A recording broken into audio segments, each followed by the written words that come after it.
বন্ধু, আচ্ছা বলো, কি বলবে? তুমি যে এখানে একা একা দাঁড়িয়ে আছো, আমি যে তোমাকে খুঁজে খুঁজে মরছি। তাই? আচ্ছা, হ্যাঁ। কেন আমাকে খুঁজে বেড়াচ্ছ? কেন খুঁজছি তুমি জানো না? আরে না বলে জানবো কিভাবে? এইদিকে এসো। আমি যে তোমাকে কতটুকু ভালোবাসি তুমি কি জানো না?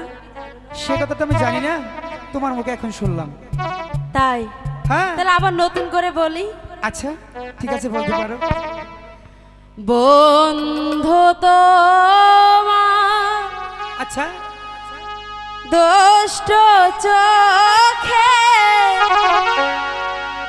পাগল করে আচ্ছা, কন্যা তোমার আচ্ছা মায়াবী চোখে পাগল করেছো আমায়। আরো করবো। কন্যা তোমার